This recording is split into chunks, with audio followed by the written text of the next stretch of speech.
Namaste, it's Sahara Rose, and welcome back to the Highest Self podcast, a place where we discuss what makes you your soul's highest evolvement.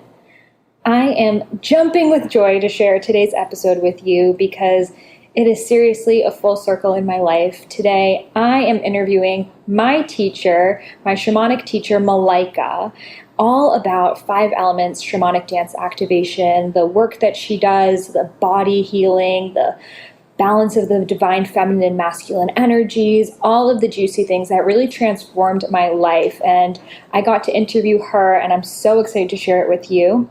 I talk a lot about my experience studying under Malaika when I was living in Bali, in the episode about how I left everything and moved to Bali and all of the traumas I was facing before, and how I really learned how to connect with my body and the shamanic shaking and moving and just releasing traumas that I was holding on to in my body that I was not even aware of at that time, through my own life and my ancestral lineage and all of the things that affect us on a psychosomatic level that may not be in our normal perspective. So in today's episode, we talk all about what it means really to be in the body, what the elements are all about, how do you dance the elements, what is shamanism, how do we honor the womb? How do we connect with our ancestors? She shares with us her journey about how she became a shaman, about how she moved to Africa and the dancing she would do all night in the African tribes and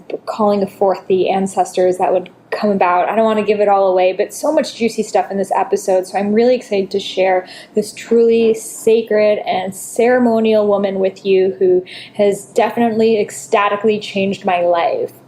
And before we get started, I want to give a little shout out to the sponsor of this podcast, Four Sigmatic. Four Sigmatic is a mushroom elixir company. They take medicinal mushrooms and make them into really easy to take in beverages.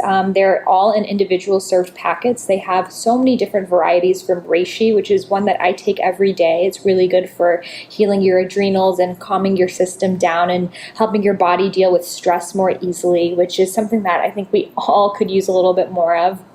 They have cordyceps, which allow your body to take in more oxygen. So it's really good if you work out a lot, if you are a runner or an athlete. It's scientifically proven to really bring up your endurance.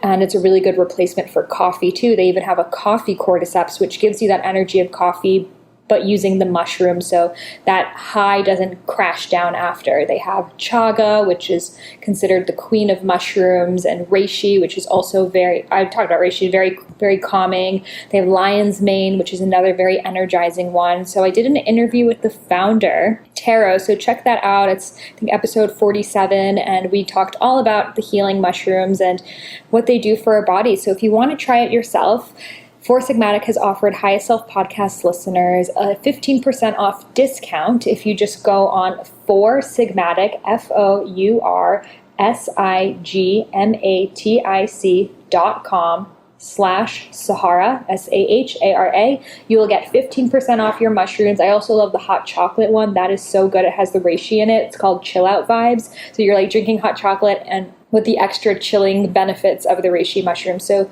check that out. Enjoy your mushroom elixir while listening to this podcast. It's going to be the full experience. Without further ado, Malaika.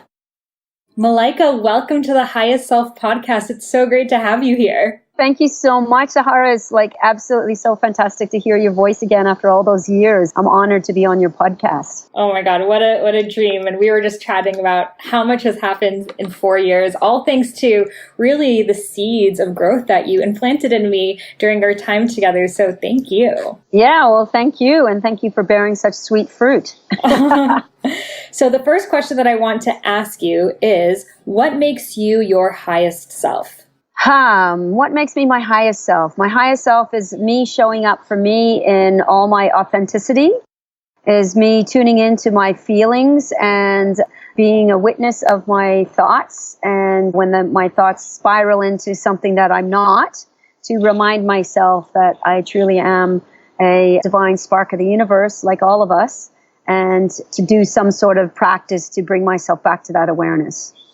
I love that. So beautiful. So you really do so much, from shamanic arts to Tantra and African dance and everything in between. So can you share a little bit about your journey and how you got to where you are? I come from a family. I was born in Toronto. My mother is Jamaican and my father is from England. And when I was about 12 years old in Canada, somebody asked me once, well, what was I? And I was like, well, I just thought I was Canadian. And they were like, yeah, but there's something there. And then I asked my mother and she just said, if anyone ever asks you that, tell them you're Spanish. And I knew that was just an absolute outright lie. It was like, why on earth would you be lying about that?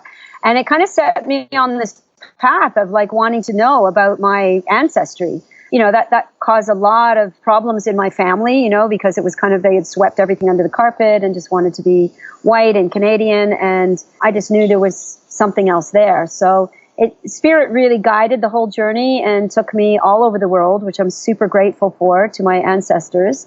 Took me back to the Caribbean. I lived in the Caribbean for 4 years. I've always done what I loved. So I wanted to be a scuba instructor. So I became a scuba instructor and I taught in the Caribbean for 5 years, then in Australia. And shortly after that, I left after 2 years and I conceived my son, who his father was also Jamaican. And that took me on a whole journey of like doing this deep ancestral healing and seeing that there was, something in it, which then took me to Africa. And I spent a year living there in Africa with 2 small children. And while I was in Africa, I learned how to do African dance just because they dance for everything. Like every time a baby's born, there's a ceremony. Every time there's initiation or a child coming of age, there's dance in the ceremony. A funeral, there's dance in a ceremony. And I just really learned a lot about this connection to music, dance, celebration, ceremony, and everyday life. And when I came back to Australia, I really felt that was missing. And so started teaching African dance and started my kind of love affair with Africa, going back and forth, learning more. And I was also always drawn to the more spiritual side of the dance practice. And then after kind of a very long time of teaching African dance, I got really tired of sort of trying to teach white people how to move like black people when they didn't know how to move like themselves. Yes. It was like, and the ecstasy that I had experienced in Africa, they weren't quite getting there because they were getting stuck in their heads again with, choreographies, because African dance is actually quite complicated, like the timing, and it's not natural for a Westerner's body to move like that.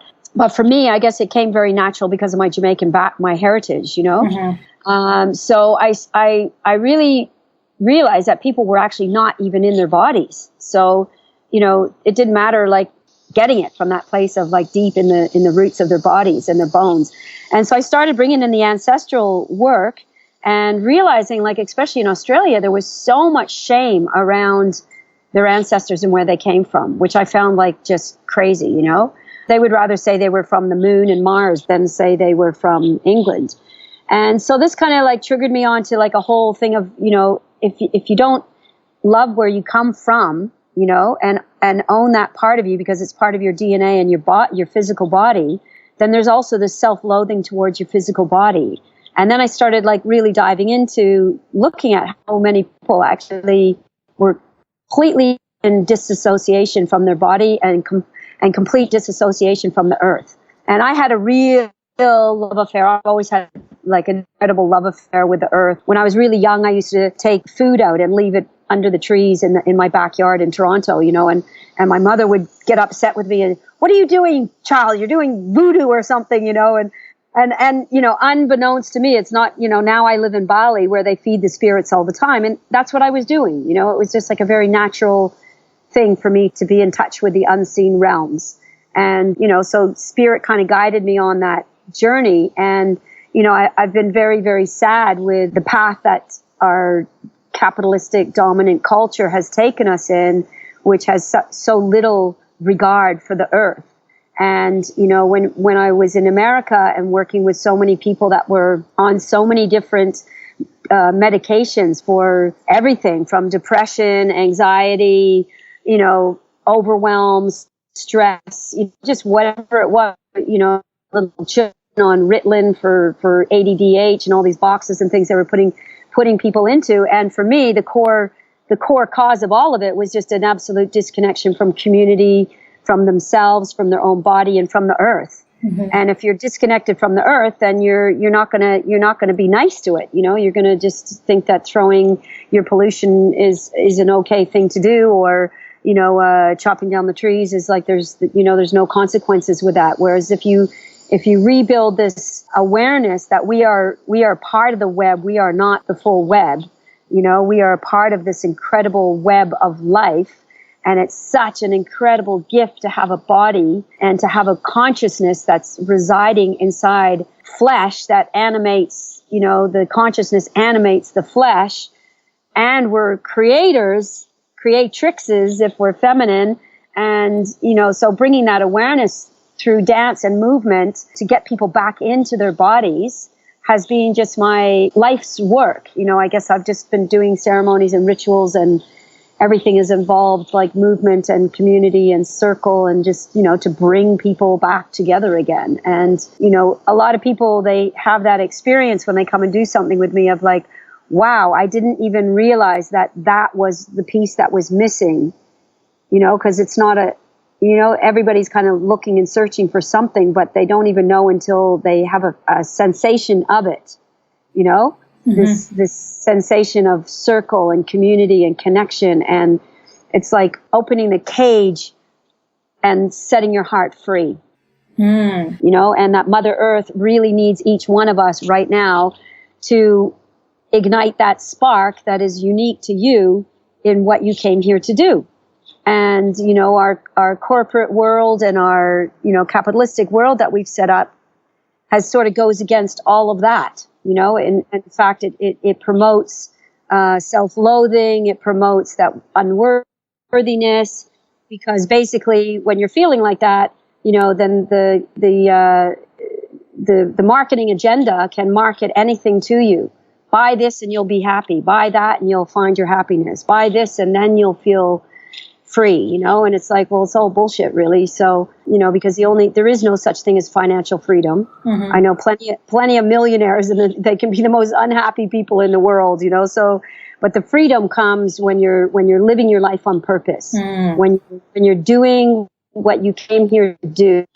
And so, I love to dance. I've always loved to dance. With my Jamaican ancestry, that was just like a natural to me. I love connecting people, and so I connect people to themselves and to each other. And I love, bringing people into nature and, letting them have that big aha moment that, wow, I'm actually part of all of this, like something so much bigger than just, my little life and my little story. We are part of something great, and that's something to be celebrated. And, and a lot of people just have a lot of blockages and limitations, and that's stopping them from living their life on purpose, like mm-hmm. you did when you first came to see me. And I'm Absolutely, like so incredibly proud of you that, wow, look at where your life has soared to, just from that permission to go and say, I'm not going to seek anyone else's approval. I'm just going to live my life. Mm-hmm. And every time I hear another testimonial of someone who's following that, I feel like, okay, I'll keep going. I mean, it's your dharma. We need you. So I would love to know, you work a lot with sexuality and connecting with the womb space. And I think that's such an important issue for especially young women today. So mm-hmm. what practices do you recommend to just connect back into that sacral chakra, that womb, and having a healthy relationship with your sensuality and your sexuality? Mm-hmm. Yes, well, I've been on the tantric path for a very long time. I was married for 21 years, and early on in the piece, we did a advanced tantra training course, and it was kind of the only thing that we did, and we just took everything that we learned in that tantra training course, and we lived it. So we actually were living a tantric existence without kind of calling it that or naming it that. And back in those days, tantra had very little to do with sexuality. It mm-hmm. had everything to do with worship of the goddess. Mm-hmm. For me, Tantra, that's the path, it's the worship of the goddess. It's the practice of yoga. So the practice of, doing your yoga practice to bring balance to mind, body, and spirit. It's your Ayurveda, so your diet and knowing what your dosha is and keeping yourself balanced so that you are a balanced human being and living your life on purpose. And, I was doing the women's work for a very, very long time in Australia. I started the blessing ceremony, which is a ceremony to bless the way for a newborn baby coming into the world, because this is something that, all Indigenous people have done. And by losing these sacred rituals, we've lost connection to what it means to be a human being. And by reinventing them in a modern day society and bringing people back, it's like something that's in our DNA that we just all go, I remember this. It's not anything new. It's just that we've forgotten, and we've been like on a rat wheel, on the rat race, going round and round and round in circles and missing these things. So in our culture, like I was in Egypt just a few years ago, and it was kind of fascinating being there doing womb work in the place where the womb was first repressed. Because if we go back and back and back, all of the Egyptian temples, there's always the god and the goddess, like in India, the god and the goddess, always pictured side by side, holding hands, the bare-breasted, the feminine form being celebrated. And then when the great religions were created, Christianity, Islam, and Judaism, they all became male-dominated with, what comes to mind when we say God? Immediately we think of a male in the sky, and the stories that we've told ourselves through these stories of, God being this angry man that's going to, strike you down with lightning if you do something wrong. And just by being born a woman, you're already like dirty, and, and your sexuality is a sin, and, all this stuff. It's like, look what's happened, if our sexual energy is the most powerful and potent energy that we have on the planet. Absolutely. And it's so incredibly misused right now. And you can't, Einstein said, you cannot destroy energy, you just transform it and changes form. Yes. So the shadow of our sexuality is what we see with pornography being on the rise, with internet pornography, with child sexual slave trade. It's just rife in our culture because we have this energy that we cannot deny, and we've been in such denial of it because of the stories that we've told ourselves about it, and because of the lack of equality that women have felt that they don't have their place anymore. So we've been sort of hiding underneath the covers, being ashamed about who we are as women and what the womb actually is. And the womb should be like the utmost worshipped thing on the planet. And it used to be. In all the ancient cultures that worshipped the goddess, the womb was just seen as like so incredibly sacred, because without it, hey, there's no life. Yeah. They're never going to come up with a human being that, is so perfected like the human being that is birthed through a woman's vagina. And so all of it is incredibly sacred and needs to return to that sacredness again, needs to return to that honoring again, women need to, reclaim their blood and reclaim the sacredness of their blood and their offering to the earth. I mean, do you know that, before in ancient ceremonies, the blood of the feminine was offered to the crops of the field because it's full of minerals and full of everything that we eat that's good goes through us and comes out in our blood. You give that to the crops are going to grow really well. Yes. And when that was taken away and women then became shamed and dirty, with the blood rights, and the religions took that away, then came war, because the earth needing this blood, and it became our blood, still blood, but coming in the way of death. Yeah. And so life is the womb. The womb is life.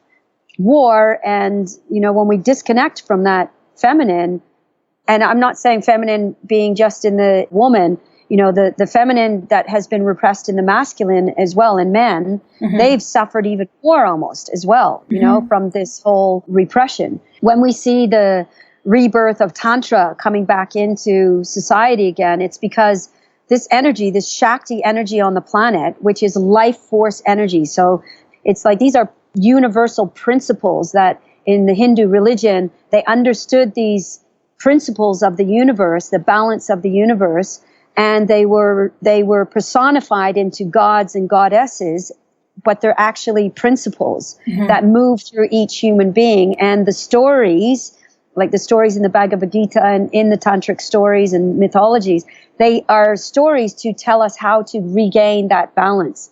So even the Kama Sutra temples in India, they weren't necessarily positions for you to have sexual pleasure.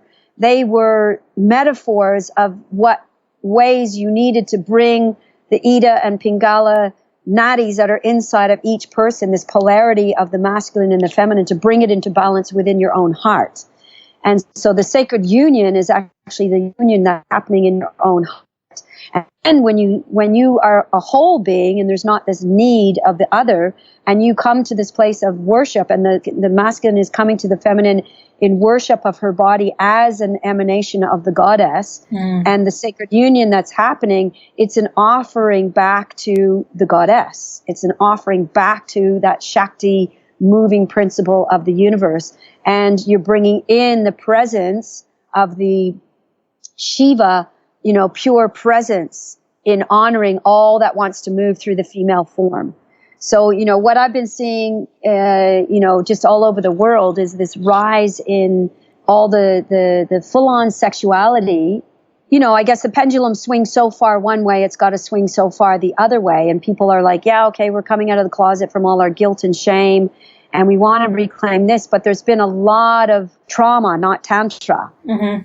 People are going because they want to discover something about themselves, and then finding themselves, getting re-traumatized sexually because there's been a lot of misuse of the word Tantra and a lot of misuse of the practices. And, it's kind of like yoga. Yoga is this huge, incredible path of life. It's a path. It's a pathway of life. And when we just take asana practice, like just doing the physical body practice of yoga, that is like one little piece of yoga, and it leads to imbalance because we're not taking the whole pie. We're not looking at the doshas. We're not, Ayurveda, Tantra, and yoga used to be, all synonymous. They were one thing, and they were, you went to practitioners who were masters of this to learn what your dosha was, and then you got a practice that was suitable for your dosha to maintain balance, to bring about balance. And then your Tantra practices were rituals that you did within your marriage to sanctify your sacred union, so it takes it out of this, animalistic, going into like being locked down in our root chakra, which leads to sexual addiction. And we know, from all the great teachings in Buddhism that all desire just leads to suffering, and, all our addictions are stuck in our root chakra. So if we're going to be stuck in third dimensional reality, that's where it's going to happen. So there's a lot of powers, and I've come to realize, like through my shamanic practices and, different journeys with medicine and everything else, that I had a very strong download when I was in Thailand a few years ago, quite a few years ago, like 6 years ago, that the powers that be that do not want feed off of humans' ignorance and feed off of us staying in the darkness of our own power and our own, and they don't want us to awaken, because if we awaken, hey, we're not going to support the machine that's been running for a very long time. We're not going to need to buy anything because we're going to realize it's all inside. Yes. And, we're going to be empowered. We're not going to go to jobs that we hate and suffer doing what we don't like, because we're going to realize that we are the creator of our own life, and we're going to start creating what we want, and we're going to be sovereign beings, and that doesn't serve the corporate machine. So there's a large influence out there that's trying to keep us in the darkness, and so that's when we have to become even more vigilant with our practices, even more vigilant with where our thoughts are, where our intentions are, and not only just intention, but attention. So, the powers that be know that if you're addicted to something, it's very easy to control you. Just pull you by the nose and drag you here and drag you there and drag you here. Addiction is just the easiest way to control human beings. And, they've used the best of human minds not to better humanity, but to control and manipulate humanity for their own agendas. So that's where we still have our sovereignty to be in control and control your addictions, including sexual addictions, to see what this sexual energy really is. And what it really is this life force moving through you. And when you allow that Shakti energy to rip through you, she burns all the illusions and all the false ego and all of the things that you think you are. You come a state of deep allowing and surrendering to this energy that's like, just flowing through this planet. Mm-hmm. When you watch a river, the river is flowing downstream. When you try and push something upstream, it's struggle.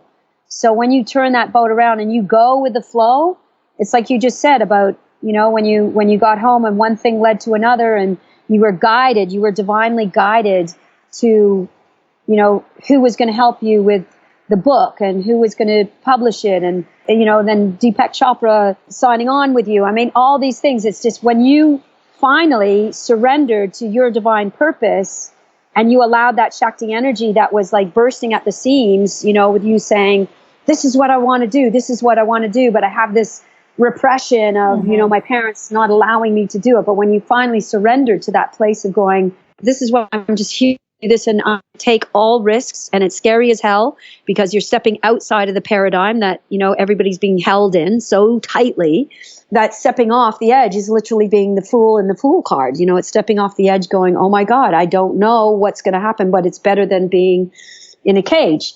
And, it's funny because, me, I combined all the shamanism and everything with all the work that I do. And so, the releasing of birds is just like, there's nothing that gives me more greater pleasure than buying birds. I'm here in Bali and there's a lot of birds in cages. And, I live in a beautiful jungle, amazing place in nature. And I look at the sky and I just go, wow, if that was your playground and you were limited to this, tiny little 1 foot cage, that's the metaphor of that I use for people who are living their lives stuck in a really tiny box. Man, only you have that key to open the door. And, one person in Bali, because I was setting birds free and I had a video of it posted on YouTube or something, and she saw it and she said, oh, you've just killed those birds and da da da da. And I thought, maybe they will die. Maybe they will survive. Maybe they will die. But I know for a fact, because I go to the place where I always go to a different place. So it's not like they're buying birds to supply me. They're buying them anyways. And I, find ones that are healthy and that have been captured and, know freedom, and I set them free. And if they die in the cage, like when they die in the cages, they get fed to these little worms that are then fed to the other birds that eat worms. That's their life cycle. You're going to sit in that cage, you're going to die in that cage, and then when you die, your body is going to be fed to worms to be fed to the other birds that are in cages. So, that's a metaphor of like life, and how people are living like that. And so the risk of like opening that door and setting them free into this like huge expanse, this huge jungle, this huge playground, and I set them free. And going, yeah, maybe they'll only live today, but wouldn't that one day of freedom be worth a life in a cage? Wow. Wouldn't that one day of freedom be worth it? And this morning I was doing my yoga practice, and 2 of the birds who I set free, because I keep them with me for a while and I talk to them and I let them know what's coming, that they're going to be set free, and I play music to them, and so they I have a rapport with these birds, and they come back to this coconut tree. So this morning when I was doing my yoga and dance practice upstairs, and they came into the coconut tree, and first there was one, and it was just like sitting there and started making some sounds and singing to me, and letting me see them there, and then over comes the other one, the mate, because I get a prampo and a laki, one boy, one girl, and when I set them free and hope that they mate, and warn them, stay away from the humans because we're not, we're putting them in cages. And that's another metaphor of like, we came up with the construct of, because we love the sound of birds, to put a bird in the cage. And so we come up with all of everything that we have in this world. We created it all, and we can recreate it all again. It's not fixed. The law of impermanence. All structures are impermanent. And that's what we need to remember. And dancing for me is a way that when you dance, you find your wings.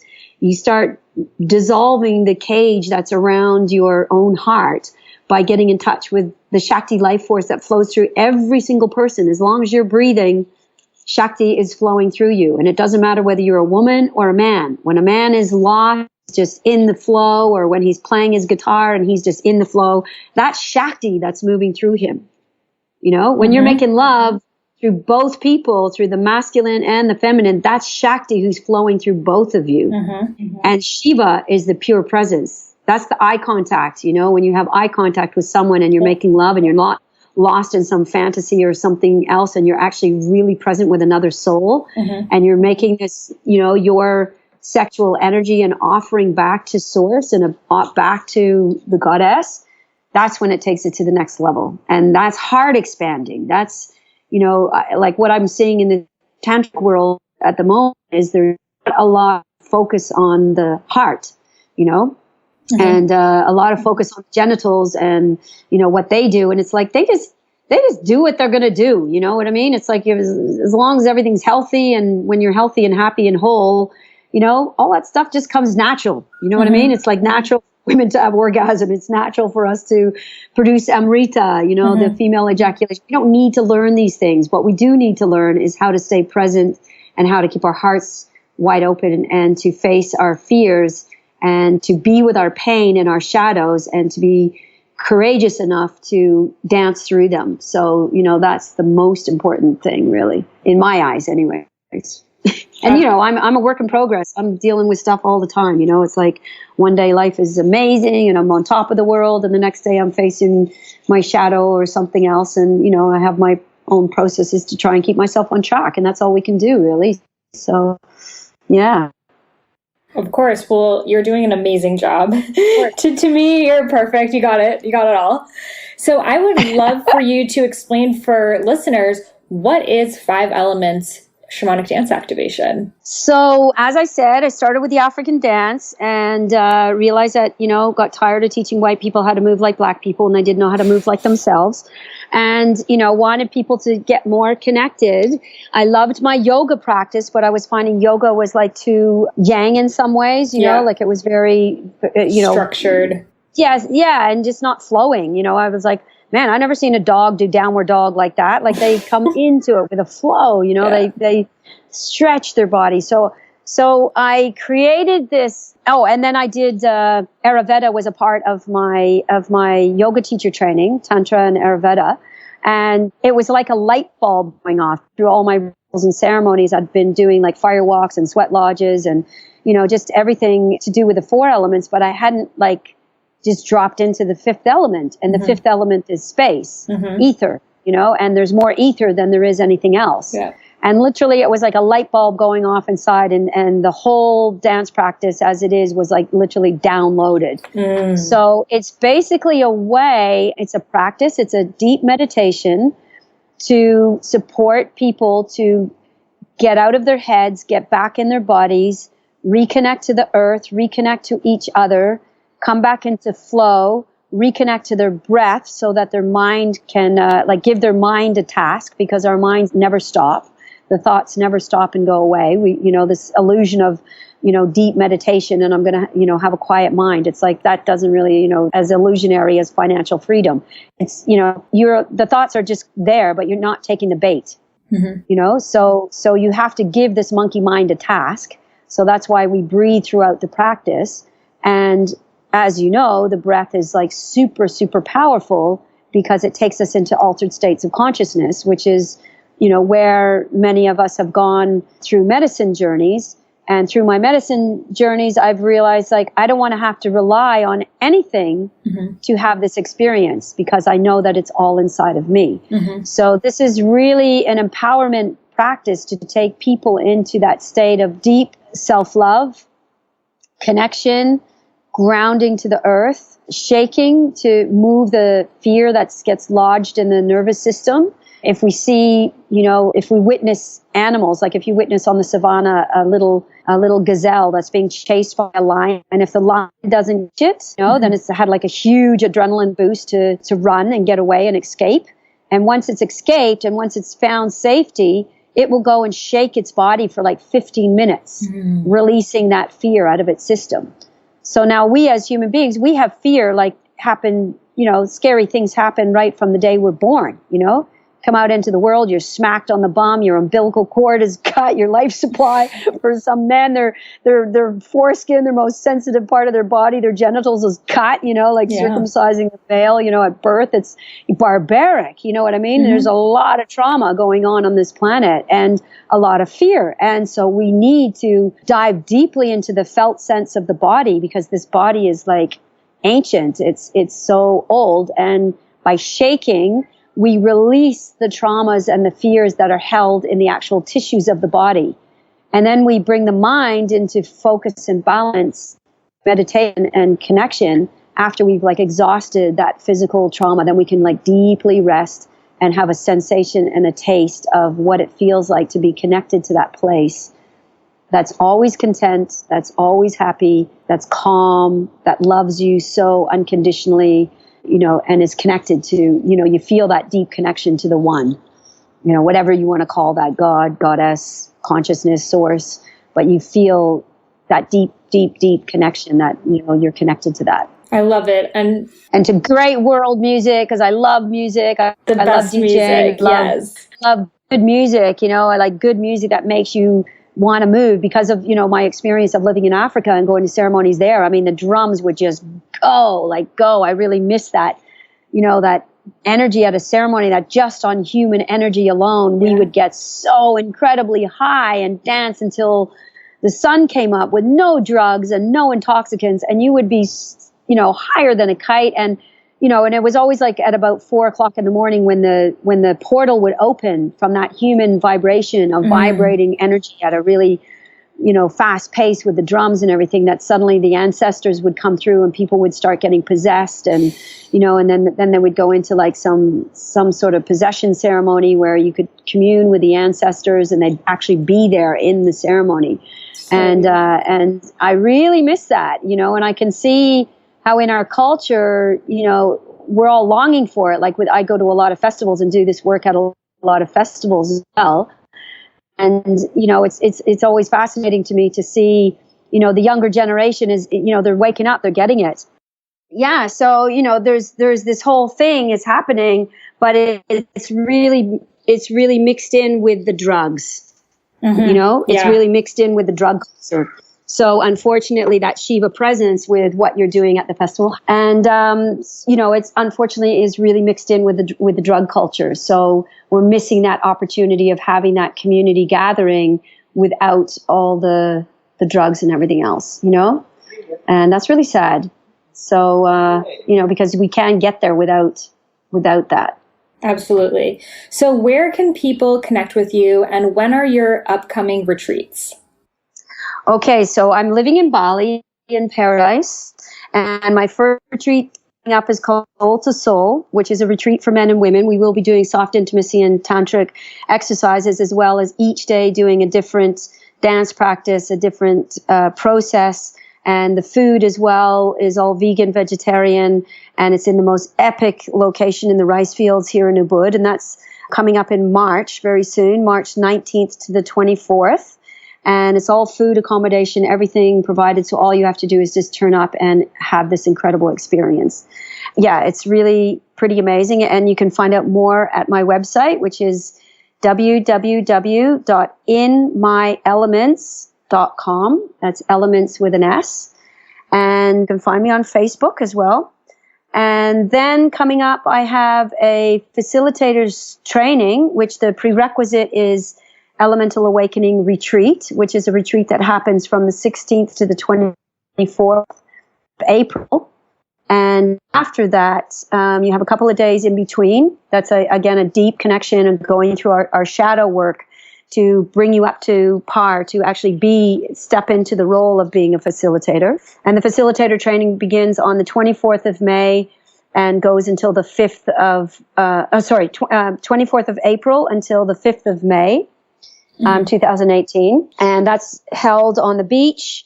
It's almost full. There's a few places left because I keep it intimate so that each person gets a really good quality private training. It's really amazing experience. It's much more than just a dance training. It's a life training. It is. And it's right on the ocean. It's like epic location. Again, it's all food and accommodation are included. And if you want to find out more, you can find me at my website, www.inmyelements with an S on the end.com.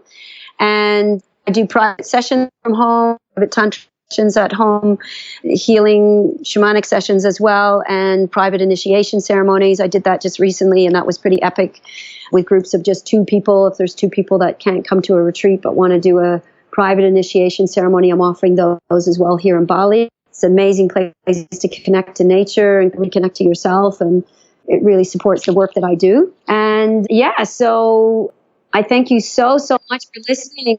And we're hopefully going to get you to come. Yeah. Oh, yes. And I'm going to come to America. My niece is getting married, and my son lives over there at the moment. And so I'm going to be coming over to America. And if anybody wants to organize something early July, I'm planning to be in the States, and I'm going to be heading over to New York, and then I'm going to be heading down to LA.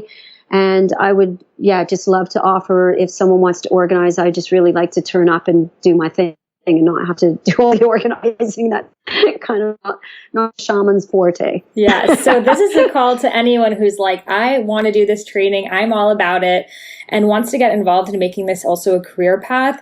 Contact Malaika, go on her website. We want to organize a U.S. retreat. I will come too. We'll do it in Arizona, California, anywhere. So contact her. We need to make this happen this July. Yay. Fantastic. Well, listen, I love you so much, Sahara. And it's been a joy to hear how incredibly fruitful your life has blossomed into. I'm like so happy for that. And I can't wait to give you a big hug and a squeeze and have a dance and a shake with you. Yes, I can't wait as well. Thank you so much for sharing your wisdom with all of us, and for the huge transformation that you've made in my life as well. Oh, thank you, darling. You're doing the work. Thank you. Keep up the good work.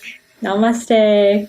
Wow, what a treat it was to be able to share this profound woman with you guys who is so deeply transformed my life. So you heard her say that she wants to do a retreat here in the US. She just needs someone to help her organize it, because shamans are not good at organization. So if anyone wants to do that, reach out to her, inmyelements.com. And I definitely want to come too, because her work is amazing. I did her Shiva Shakti cacao ceremony, which was so healing. She did it here in California a few years ago. So she's totally accessible for us. She's down to come teach anywhere, just as long as someone brings it together. And she's looking for people to help work with her. She's new to the online world. So if anyone, and I mentioned when I was living in Bali, I was helping her market for her. And that's how I got to do her program for a discounted price. So if her work resonates with you, there's definitely ways to work with her. She's super easy and nice and kind, and she'll definitely make it happen. So excited. And if you loved this episode, I would love for you to leave a review in the iTunes store, and I will gift you the first half of my unreleased book, Eat Right for Your Mind Body Type, for free. All you have to do is screenshot the review and send it to me at Sahara, Sahara, at feel, F-E-E-L, fresh, Fresh.com. Eat Right for Your Mind Body Type was the first book I ever wrote about Ayurveda. It's not released. It's not going to be released.